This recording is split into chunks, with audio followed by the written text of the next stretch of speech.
हिमवंत कवि चंद्र कुंवर बर्थवाल की पुण्यतिथि पर चंद्र कुंवर बर्थवाल शोध संस्थान की ओर से मसूरी के मॉल रोड स्थित चंद्र कुंवर बर्थवाल की प्रतिमा पर श्रद्धांजलि कार्यक्रम आयोजित किया गया, जहां मसूरी शहरवासियों ने चंद्र कुंवर बर्थवाल को श्रद्धांजलि अर्पित कर उन्हें याद किया। इस मौके पर वक्ताओं ने अल्प आयु में चंद्र कुंवर बर्थवाल की ओर से लिखी गई कविताओं के माध्यम से जनता को जागरूक करने के साथ ही उनकी कविताओं को पाठ्यक्रमों में शामिल करने की मांग की। इस मौके पर एक होटल के सभागार में गोष्ठी का आयोजन किया गया, जिसमें चंद्र कुंवर बर्थवाल की जीवनी पर प्रकाश डाला गया। हिमवंत कवि चंद्र कुंवर बर्थवाल की 77वीं पुण्यतिथि है और हम लगातार पिछले तीन दशक से लगातार उनकी पुण्यतिथि को मनाते आ रहे हैं। और उनकी जो कविताएं हैं वो हिमालय के गीत गंधर्व के रूप से माने जाते हैं। वो हिमालय के कालिदास हैं और पश्चिम के कीट्स भी उन्हें जाना जाता है। और उनकी जो कविताएं हैं उनमें हिमालय का समग्र विवरण है, समग्र रचना धर्मिता जो है हिमालय के ऊपर है। यहाँ के जो फ्लोरा एंड फौना है उसके ऊपर हिमवंत कवि ने कविताएं लिखी हैं। और यहाँ का जो नैसर्गिक सौंदर्य है, जो हिमालय का विराट स्वरूप है, उसके बारे में कम से कम 600 से अधिक कविताएं उनकी हैं। और देश विदेश के कई पाठ्यक्रमों में शामिल हैं। गढ़वाल यूनिवर्सिटी से लेकर के विभिन्न विश्वविद्यालयों महाविद्यालयों में उनकी कविताओं को शामिल किया गया है। दुनिया के 200 से अधिक विश्वविद्यालयों में हिंदी भाषा पढ़ाई जाती है और 150 से अधिक देशों में हिंदी भाषा किसी न किसी रूप में बोली जाती है। इसलिए प्रति वर्ष हिंदी दिवस मनाया जाता है। इसी कड़ी में गोपाल बाबू गोस्वामी राजकीय महाविद्यालय चौखुटिया अल्मोड़ा के हिंदी विभाग में हिंदी दिवस के उपलक्ष्य पर महाविद्यालय में कई प्रतियोगिताओं और सांस्कृतिक कार्यक्रमों का आयोजन किया गया, जिसमें काव्य, भाषण, पोस्टर प्रतियोगिताओं का आयोजन किया गया।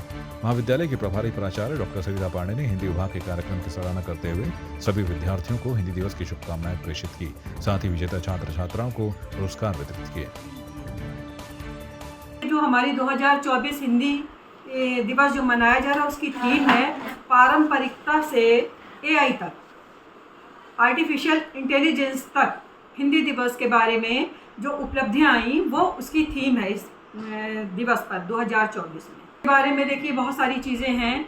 जब हमारी स्वतंत्रता की शुरुआत होती है, स्वतंत्रता दिवस के समय से जब स्वतंत्रता आती है तो वो अपनी भावनाओं के साथ आती है, अपनी भाषा के साथ आती है, अपनी संस्कृति के साथ आती है, अपनी परंपराओं के साथ आती है। लेकिन हमारी स्वतंत्रता आधी रात में आई, आधी अधूरी आई। हमेशा बहुत सारे लोग चिंतन मनन करने के बाद उन्होंने अपने लेखों में भी लिखा है और इसीलिए आज तक हमारी हिंदी आधिकारिक भाषा के रूप में है, जबकि इसे अभी जो इसकी प्रतिष्ठा होनी चाहिए राजभाषा के रूप में वो समुचित नहीं है। सांस्कृतिक चेतना और जातीय गौरव का प्रश्न है।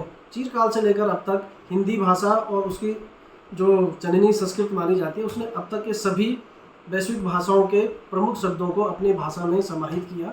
तो इस नज़रिए से हिंदी में ज़बरदस्त सहिष्णुता है और देश की राजभाषा भी है। और राष्ट्रभाषा के रूप में इसे हमारे देश के जो हमारे प्रतिनिधि हैं उन्हें इसे राष्ट्रभाषा के रूप में प्रतिष्ठित करना चाहिए। और ये भी एक दिलचस्प बात है इसमें कि अन्य सहयोगी भाषाओं का जो वैर बना रहता है, अन्य सहयोगी जो भाषाएं हैं तमिल, तेलुगु, कन्नड़, सभी के सहयोग से हिंदी भाषा को हमें आगे बढ़ाना होगा, जिसमें पूरे राष्ट्र का विकास संभव है। आज हिंदी की ही ताकत है कि अंतर्राष्ट्रीय समुदाय हिंदी भाषियों के लिए, बहुराष्ट्रीय कंपनियों के विज्ञापन आज हिंदी में देने के लिए विवश है। जो लोग पहले हिंदी की अनदेखी करते थे वो आज हिंदी और हिंदी भाषा के लिए तालियां बजाते हैं, उसकी प्रतिष्ठा करते हैं। तो यह निश्चित ही सराहनीय है और हमारे लिए गौरवान्वित क्षण है कि हम हिंदी भाषी हैं और हम हिंदी का प्रयोग करते हैं। तो सभी लोगों को, पाठकों को या भाषा भाषियों को हिंदी में अधिक से अधिक अपनी भाषा को अपनाना होगा। श्रीनगर देवप्रयाग देहरादून राष्ट्रीय राजमार्ग पर 3 धारा के समीप एक स्विफ्ट डिजायर कार पर श्रीनगर की ओर से आ रहे एक अल्टो कार ने टक्कर मार दी, जिससे वाहन में सवार एक महिला घायल हो गई। देवप्रयाग थाने को सूचना मिलने पर पुलिस टीम मौके पर पहुंची और घायल महिला को 108 की मदद से देवप्रयाग स्थित चिकित्सालय में भर्ती कराया गया, जहां महिला का उपचार चल रहा है। प्राप्त जानकारी के अनुसार अचानक श्रीनगर से देवप्रयाग की ओर आ रही एक ऑल्टो कार ने उनकी खड़ी गाड़ी में टक्कर मार दी, जिसके कारण स्विफ्ट डिजायर वाहन में सवार महिला घायल हो गई। स्पीड में क्या था, बिल्कुल रॉन्ग साइड है। हाँ। खड़ी गाड़ी को मार दिया। क्या उन्होंने औरत का हाथ तोड़ दिया और क्या। उन्नत गढ़वाल संस्था की ओर से पौड़ी शहर के सरस्वती शिशु विद्या मंदिर क्यों कालेश्वर में हिंदी दिवस के मौके पर निबंध प्रतियोगिता का आयोजन करवाया गया। हिंदी भाषा पर आधारित निबंध प्रतियोगिता सीनियर, जूनियर और प्राइमरी वर्ग के बीच करवाई गई।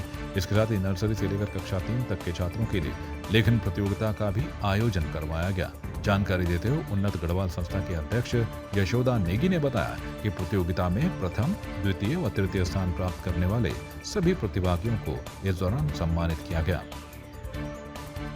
मेरी संस्था के द्वारा सरस्वती शिशु विद्या मंदिर में एक निबंध प्रतियोगिता करवाई गई, जिसमें सीनियर वर्ग, जूनियर वर्ग और प्राइमरी वर्ग 3 श्रेणी में हमने बांटे थे। और निबंध प्रतियोगिता के साथ साथ भाषण प्रतियोगिता भी हमारे द्वारा कराई गई वहाँ पर। और छोटे बच्चों के लिए हमने जो है सुलेख प्रतियोगिता रखी, तो सभी बच्चे बड़े खुश नजर आ रहे थे और बड़ा अच्छा उन्होंने प्रदर्शन किया। और मैं ये मानती हूँ कि बच्चों के लिए इस प्रकार के कार्यक्रम आयोजित होने चाहिए, क्योंकि ये छोटी छोटी जो प्रतिभाएं हैं ये उभर के आती हैं और इनको एक अच्छा प्लेटफॉर्म मिलता है। तो इस प्रकार के कार्यक्रम मेरे द्वारा बराबर लगातार 6-7 वर्षों से कराए जा रहे हैं और इस काम को करने से मुझे बड़ा ही अच्छा लगता है और आगे भी मैं इस प्रकार के कार्य कराती रहूंगी।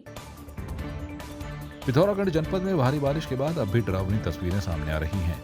जिले के टनकपुर तवाघाट राष्ट्रीय राजमार्ग पर चैतलकोट के पास पूरा पहाड़ देखते ही देखते भरभरा कर गिर गया, जिसके बाद आवाजाही पूर्ण रूप से बंद हो गई है।